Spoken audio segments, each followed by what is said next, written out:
Alhamdulillah, dan semoga kita semua termasuk yang meninggal dunia setelah ketika meninggal dunia dalam keadaan cukup modal kita untuk berjumpa dengan Allah, ada sedekah jariyahnya, ada ilmu bermanfaatnya, ada anak soleh yang akan mendoakan kita, dan kita tidak ada hutang insyaallah, dan kita ada meninggalkan sebagian untuk anak-anak kita insyaallah. Amin ya rabbal alamin. Alhamdulillah.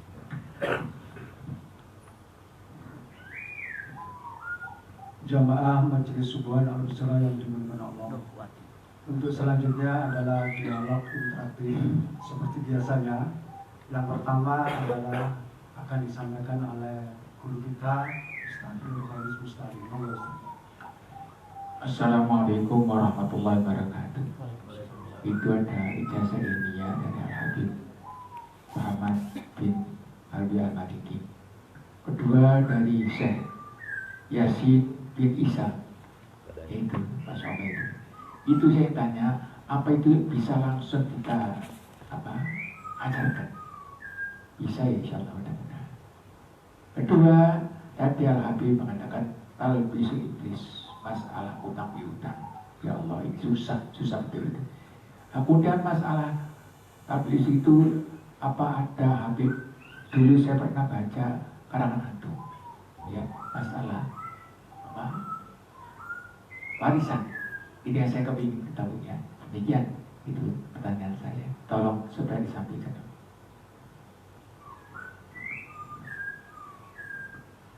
Ya, dia bertanya terkait dengan ijazah. Ini ijazah daripada maha guru kami, Profesor Dr. Syed Muhammad Al-Maliki rahimahullah ta'ala. Dan ini adalah ijazah ammah. Ada ijazah ammah, ada ijazah khassah.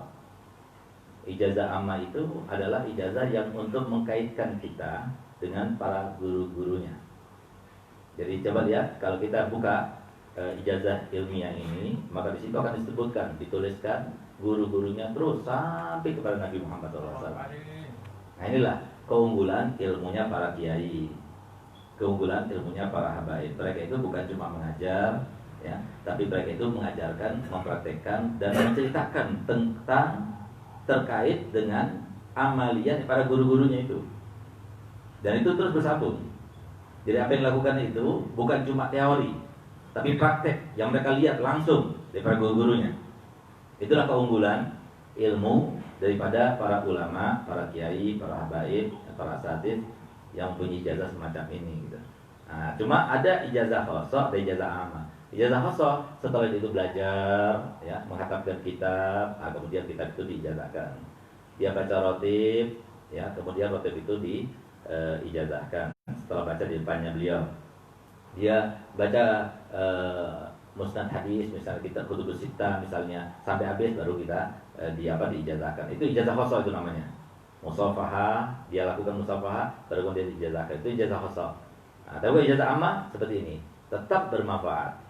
Bermanfaatnya itu apa? Berarti yang mendapatkan ijazah ini dianggap muridnya. Karena dianggap muridnya, berarti dia itu nyambung kepada guru-gurunya. Nah, itu. Nah, jadi seperti Al-Fakir sendiri dapat ijazah ilmiah itu dari berbagai guru. Nah, jadi saya punya ijazah langsung dari saya punya abah, Habib Hasan Baharun. Dan terus silsilahnya pada Nabi.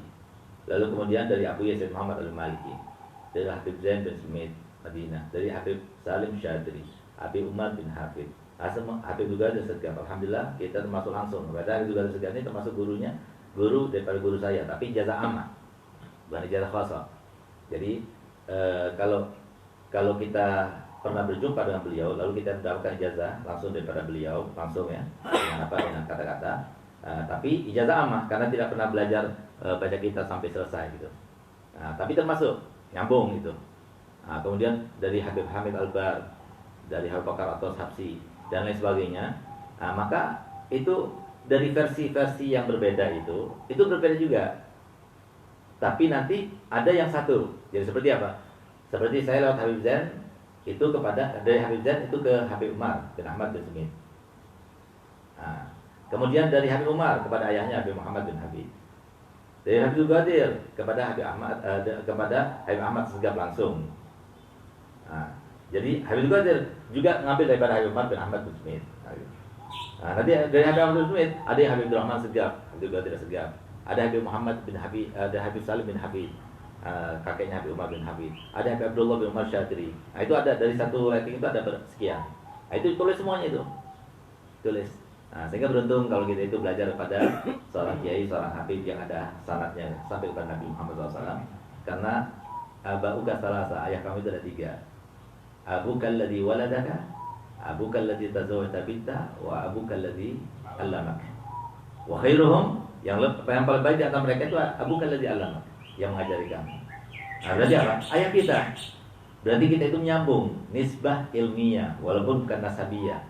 Nah, jadi itu insya Allah akan berguna nanti di akhirat, di dunia dan di akhirat insya Allah.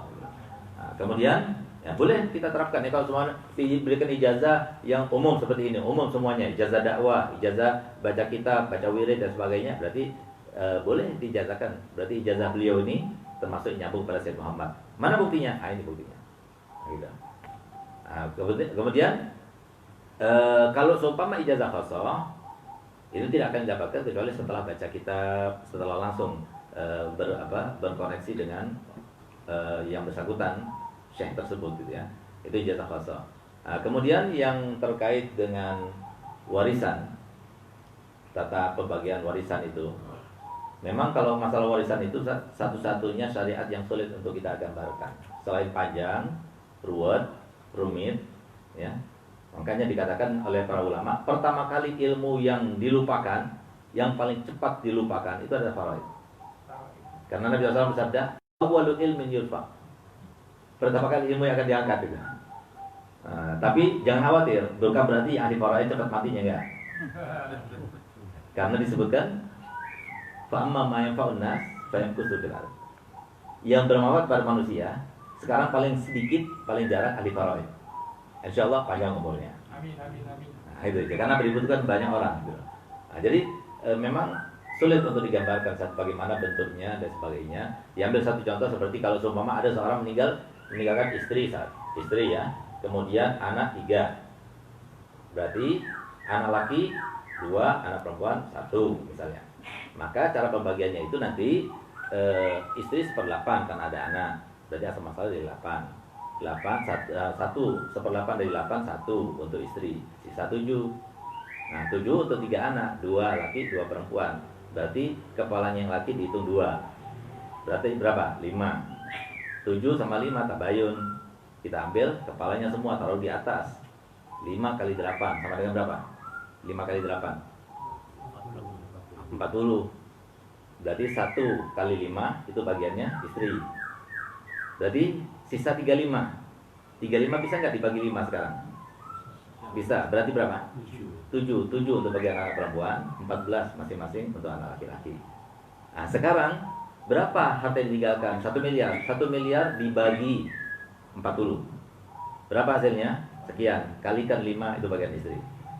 Kalikan 14 bagian anak laki-laki. Kalikan 7 itu bagian anak perempuan. Selesai. Nah, tapi kalau semua seperti itu, kalau seumpama meninggal sebelum dibagikan harta warisnya, ahli warisnya salah satu yang meninggal, itu namanya munasabah, panjang lagi. Apalagi kalau ada yang hamil, apalagi ada yang mafqud. Nah, itu pembahasannya panjang gitu. Nah, jadi nggak bakal kita mengerti. Nah, oleh karenanya kalau cuma masalah sholat mungkin bisa digambarkan, tapi kalau faraid ini enggak. Kenapa? Karena harus ada yang mati dulu. Siapa yang mau mati? Jadi seperti itu. Semoga dapat mengerti. Dan antum kebangan karang ini masih ada. Masih ada? Insya Allah kalau ada. Terima kasih. Selanjutnya dialog interaktif akan dipandu oleh sahabat kita Haji Tasrifin. Kepada beliau dipersilakan. Terima kasih. Assalamualaikum warahmatullahi wabarakatuh. Pagi ini nampaknya pertanyaan banyak, Ustaz. Oleh karena itu pada para penanya mohon maaf kalau belum sempat kami baca semuanya, dan mudah-mudahan ini untuk mewakilinya. Yang pertama, saat ini banyak orang yang tidak mengakui kekayaannya untuk diberi pajak. Kadang-kadang kekayaannya disembunyikan. Pajak itu sudah juga termasuk hutang. Nomor 2, untuk pembagian hak waris setelah orang tuanya meninggal dunia, apakah hak waris itu harus habis dibagi kepada anak-anak? Contoh, anaknya 3 perempuan semua, apakah harus habis dibagi? Yang keempat, untuk pembagian hak waris, orang tuanya sudah meninggal, namun hartanya dibagi rata dan orang tuanya mendapatkan bagian yang sama, dengan catatan bagian tersebut akan disedekahkan kepada masjid. Itu bagaimana hukumnya? Kemudian yang terakhir, ini ada pertanyaan.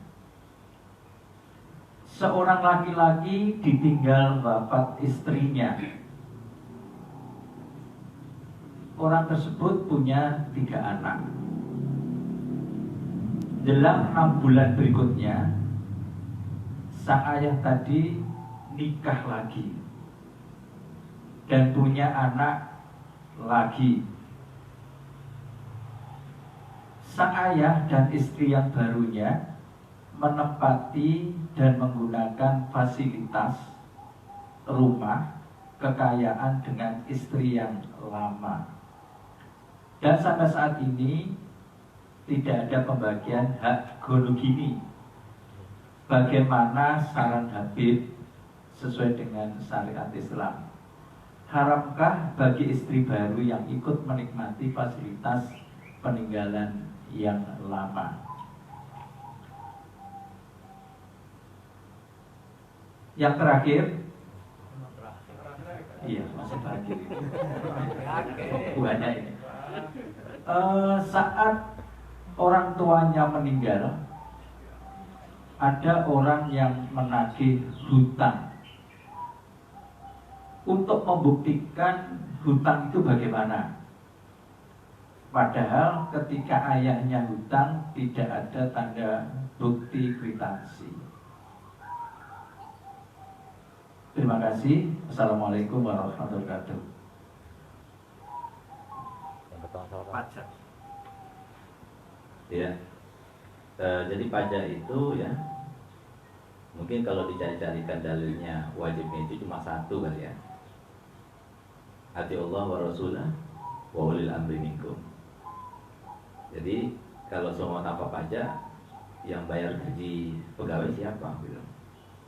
Jadi pajak itulah yang digunakan untuk kemudahan kita dalam berurusan, dalam berbisnis dan sebagainya. Oleh karena itu, kita sebagai seorang masyarakat yang baik, ya tentunya kita harus bayar pajak sesuai dengan himbauan pemerintah. Adapun kalau seumpama dia itu menyembunyikan dan sebagainya, itu gimana hukumnya? Tanya saja sama Pak Jabat gitu ya. Karena belum ada kitabnya itu, saya nggak pernah baca kitab di situ. Gimana hukumnya kalau lari dari pajak gitu? Belum saya baca gitu. Oleh karenanya tanya sama bersangkutan. Kalau nggak ngerti juga, tanya sama kepala kemenang Pak Lurah. Kalau dia lebih tahu, nanti tanya kepada beliau aja atau kepala pengadilan agama. Gitu. Jadi kalau saya mohon maaf. Karena ini ada sesuatu yang sulit untuk kita jawab. Tapi yang pasti adalah kalau seumpama kita itu masyarakat yang baik, ya, rakyat yang baik, ya harus kita bayar pajak, ya, semaksimal mungkin. Alhamdulillah, saya bayar pajak juga, ya, bayar pajak, dan itu adalah himbauan dan perintah daripada Allah Taala. Itu di situ dalam Al-Quran disebutkan ati Allah wa Rasulah wa ulil amri minkum. Jadi memang suatu kelangsungan suatu negara itu ya tergantung pada pajak itu. Nah, semoga negara ini, Indonesia yang kita cintai,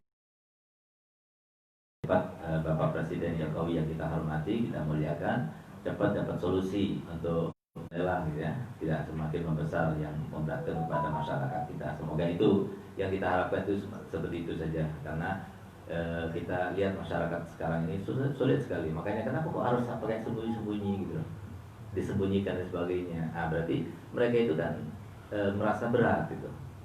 Nah, kita lihat bagaimana siapa yang memberikan emas yang ada di Monas itu hanya dari 1 orang yang tadi di Aceh. Nah itu yang memberikan, dia membagikan itu. Jadi jiwa pekerjaan seperti itu ya ada dalam diri kita masing-masing. Hubbul watan minal iman, dan itu menjadi sebuah lagu kebanggaan para NU ya, Ansor ya. Nah, sehingga apa? Patut untuk kita tanamkan dalam hati kita ya. Tapi semoga pemerintah tahu dengan keadaan kita ya, yang sekarang memang agak sulit ya. Semoga mereka itu mengurangilah gitu. Jadi jangan dibebani kita, tapi yang ada itu kita, yang kekayaan yang ada itu kita maksimalkan. Nah, mungkin itu solusi yang paling utama, yang paling mudah bagi pengetahuan masyarakat yang umum itu ya. Amin ya rabbal alamin insyaallah. Punya anak 3 perempuan semuanya. Pembagian warisnya apa? Iya. Jadi begini, ahli waris itu terbagi menjadi 2. Ada ahli waris dari golongan ahlul furud, ada waris dari golongan asobah. Jadi kalau seumpama tidak ada asobahnya, maka berarti ada sisanya. Ya, kalau semua tidak habis oleh ahlul furud itu semuanya. Nah, sehingga ada kemungkinan nanti dibagikan kepada asobah. Nggak ada asobahnya, nanti ke baitul mal. Nggak ada baitul mal sekarang, berarti untuk masalah muslimin gitu ya. Nah, tapi kalau seumpama ada asobah dan sedikit sekali pembagian harta waris itu tidak ada asobah, sehingga yang ditanyakan itu seperti ditanyakan itu, jadi sulit sekali untuk harta itu tidak dihabiskan, pasti habis untuk ahli waris, untuk kerabat itu. Jarang sekali ada ahli waris, harta waris kemudian dibagikan dan tidak habis. Jadi tidak habis itu masih ada sisa setelah diambil oleh bagian mereka ahli waris yang ada, masih ada sisa. Nah, sisanya itu untuk siapa? Untuk asobah kebanyakan. Kalau asobah nggak ada, baru kepada baitul mal atau kepada Darul Rahim. Nah, nggak ada Darul Rahim kepada Mas Soleh ya. Nah, tapi itu jarang sekali. Nah, yang ada itu habis sampai habis. Nah, kenapa? Karena jumlahnya asobah itu ada 13. Kalau ada asobah, habis itu uang, harus habis. Siapa asobah? Asobah itu kerabat mayit dari golongan laki-laki, ibin,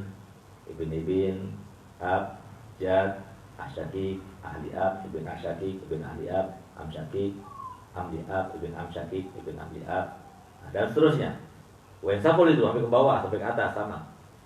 Jadi artinya sulit sekali untuk kita itu tidak mendapatkan mindon kita atau 3 misanan kita, 4 misanan kita, pasti ada. Itu termasuk ahli waris. Selama ada lakinya, berarti termasuk ahli waris. Jadi sulit untuk kita katakan sampai habis. Nah, jadi kalau seperti tadi, ada istri, ada 3 anak.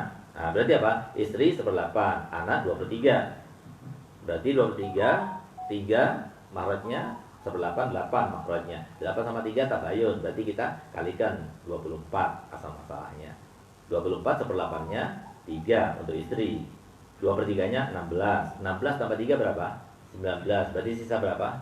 5. Nah, ini yang ditanyakan sama si anak perempuan. Ini 5 nggak boleh diambil oleh si istri. Kalau seumpama ada asobah, nggak boleh diambil sama anak-anak perempuan itu. Kalau nggak ada asobah, kembalikan lagi kepada si ahli furud yang ada. Nah, itu namanya rot itu. Jadi kalau seumpama masih ada sisa, kemudian asobah nggak ada, kembalikan kepada ahli furud. Tapi selain suami istri nggak berhak dapat rot. Nah, sehingga nanti yang sisa itu nanti dibagikan lagi kepada anak perempuan. Nah, jadi seperti itu. Tapi kalau ada asobahnya, seperti yang disebutkan tadi, ada misanannya, ada ponakan ayahnya, ada cucu ayahnya dari ponakannya dan sebagainya. Nah, itu tetap diambil oleh mereka. Nah, dan mereka cuma dapat 2/3 saja. Nah, kalau nggak ada asobah sama sekali, baru 5 itu dikembalikan kepada anak perempuan saja, istri nggak dapat. Jadi seperti itu. Terus ya. Ada kesepakatan pembagian hak waris, ayah ibunya yang meninggal dapat bagian. Ya. Nanti hak ayah Pembagian harta waris secara rata, ya, atau sesuai dengan kesepakatan mereka, tidak sesuai dengan Islam, boleh dilakukan, asalkan masing-masing ahli waris itu tahu berapa bagiannya. Misalnya Pak, saudara anak laki, anak perempuan. Anak laki itu tentunya 2 kali bagian, anak perempuan 1 bagian. Nah, kalau seumpama mereka tahu bagiannya, si laki-laki tahu semua masing-masing, kemudian gimana kalau kita bagi rata? Ya berarti kalau dibagi rata, itu pemberian daripada saudara itu pada adik perempuannya. Kalau dibagi rata. Kalau mereka tahu semuanya, bahwasanya itu adalah sebuah pemberian daripada mereka, nggak ada masalah. Masalahnya kalau semua dia nggak tahu, disangkanya bahwasanya anak laki, anak perempuan semuanya sama, itu nggak boleh. Itu termasuk zalim itu. jadi camkan baik-baik, itu yang membagi. Apalagi kalau dia sengaja, saya nggak mau pakai cara Islam. Kenapa? Karena cara Islam perempuan dapat 1 bagian, laki-laki dapat 2 bagian. Saya mau ke pengadilan umum saja, misalnya.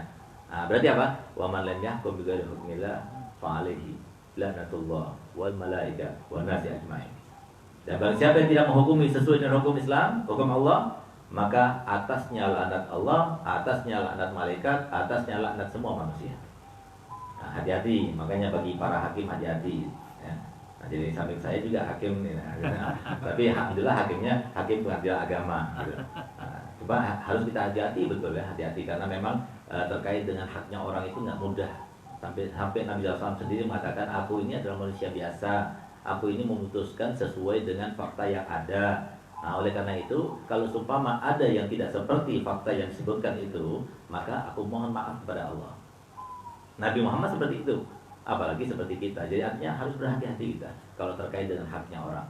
Jadi saya selama ini alhamdulillah kalau ditanya, saya nggak paham, saya katakan wallah alam. Dengan mudahnya saya katakan wallah alam. Kenapa? Saya nggak mau terbebani. Jawaban itu akan menjadi suatu beban nanti bagi yang memberikan jawaban itu. Kalau ternyata jawabannya tidak sesuai dengan syariat, maka dia itu akan menanggungnya terus. Dia nggak menikmatinya tapi menanggung jawabannya. Nah, jadi pahami benar-benar bagi yang bersangkutan, siapapun dia, baik itu hakim, praktisi, alim dan sebagainya, itu akan menjadi tanggungan masing-masing. Karena itu adalah amanat yang harus dilaksanakan. Nah, jadi seperti itu.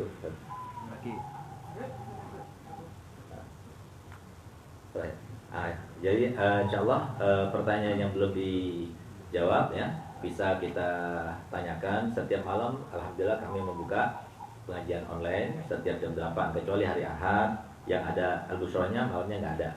Nah, kemudian kecuali malam Jumat dan kecuali kalau ada udzur. Jadi silakan ditanyakan baik melalui Instagram, YouTube, Facebook maupun Dalwa TV. Jadi kita membuka majelis taklim online konsultasi agama di situ. Nah, kita sebelum menutup, ayo kita baca Fatihah khusus kepada salah satu pengurus yang telah meninggal dunia, saudara kami yang termasuk penggagas ya daripada Majelis Subuhan Al-Busyra, yaitu almarhum Al-Maghfurlah Haji Nur Fuadi. Saya bersaksi bahwa beliau itu adalah orang baik. Saya belum pernah melihat orang Bangil muhibbin ya seperti beliau kepada habaib. Cintanya pada zuriat Nabi luar biasa ya. Jadi cinta pada zuriat Nabi. Saya masih ingat bagaimana anak-anak saya ketika di sekolah, kalau terlambat yang jemput itu sama beliau itu sebagai ketua yayasan ya. Kalau sekolah pada itu dibawa ke rumahnya, diberikan dibuatkan mie dan sebagainya. Sampai anak-anak itu paham semuanya, anak-anak saya, anak Habib itu paham semuanya. Itu dari cintanya pada Ahlul Bait, pada habaib. Dan alhamdulillah saya menyaksikan itu. Beliau termasuk orang yang baik. Nah, kita bacakan Fatihah. Semoga almarhum dikumpulkan bersama datunya para habaib karena telah menyerahkan para habaib dan termasuk muhibbin kepada para habaib dan kepada semua jamaah kita yang meninggal dunia selama pandemi ini ya, udah banyak yang meninggal dunia. Semoga mereka juga dirahmati oleh Allah Ta'ala, diberikan tempat yang baik di sisinya dan dengan niat baca Fatihah supaya kabul semuanya. Nah, supaya tidak ada yang mati karena corona. Dan semoga tidak terpapar corona insyaallah, dan semoga coronanya cepat menyingkir dan diangkat oleh Allah SWT sehingga kita normal kembali, bisa bertatap muka, bisa bersalaman. Mohon maaf saya belum bersalaman sama mereka semua karena kami juga menjaga kalau bukan mereka yang terpapar yang bisa menularkan pada saya, bisa jadi saya menularkan pada mereka. Oleh karena sama-sama kita menjaga, dan ini adalah suatu ikhtiar yang diperintahkan dalam agama. Ala hadini ya kunyatin sholihah wa ala manasol soleh wa ila hadratin Nabi Muhammad SAW. Al-Fatihah.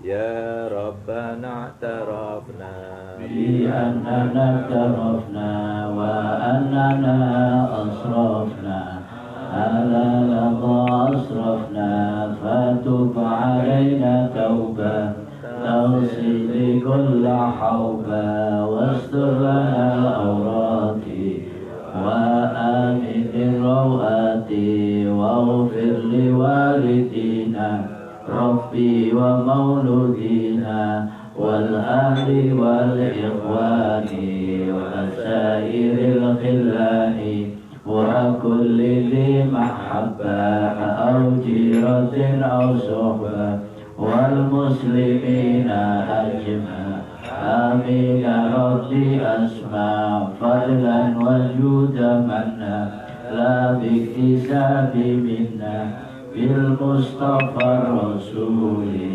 نحظى بكل سول صلى وسلم ربي عليه التحبي وآله وصحبه إدادة صحبه والحمد لله في البدء والثناء سبحان ربك رب العزة عما يصفون وسلام على المرسلين الحمد لله رب العالمين الصلاة الجامعة.